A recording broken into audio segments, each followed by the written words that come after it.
बिस्मिल्लाहिर्रहमानिर्रहीम, अस्सलामुअलैकुम। आप देख रहे हैं JN न्यूज और मैं हूं आपकी मेजबान सुंबल ज़िया।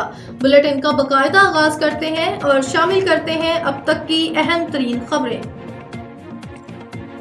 सदर पाकिस्तान जनाब आरिफ अलवी का सबर भी जवाब दे गया। सदर आरिफ अलवी का कहना था कि जब आप मैंडेट की खिलाफ वर्जी करेंगे तो मुल्क में अमन कैसे होगा। काबिल लोगों को सियासत से निकाला जा रहा है।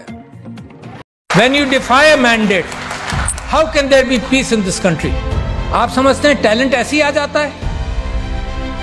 इतने अच्छे लोगों को सारी उम्र में लगा रहा तुम सियासत में आओ, और अब क्या तमाशा देखता हूं कि अच्छे लोगों को मार मार कर, लड़ाई कर करके अच्छे लोगों को, आप में से कौन सियासत में आएगा? ये जो एक्सपर्ट्स हैं डरते रहेंगे।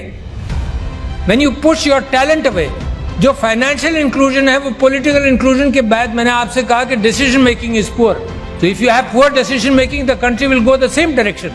This is indirect country के अंदर resources नहीं बनाते मुल्क को।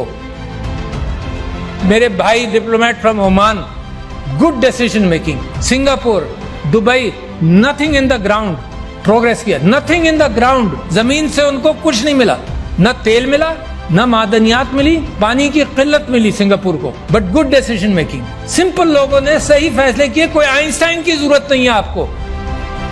अब ये जो लाखों करोड़ों नौजवानों ने वोट दिया है, इफ यू, इनका कॉन्फिडेंस जमहूरियत के अंदर मुझे खुशी होती है सुनकर, देखकर। अब इनका कॉन्फिडेंस अगर जमहूरियत में शेक होगा तो मुझे तो डर लगता है कि किसी और तरफ ना निकल जाए। ये पाकिस्तान के अंदर हम सियासत में लड़े चले जा रहे हैं, एक दूसरे का सर फोड़ रहे हैं विदाउट रियलाइजिंग कि कितना बड़ा क्राइसिस है पाकिस्तान में। मतलब होश में आना चाहिए ना। घर को आग लगाते जाओ, ये एहसास ना हो कि कितना नुकसान पहुंचा रहे हैं।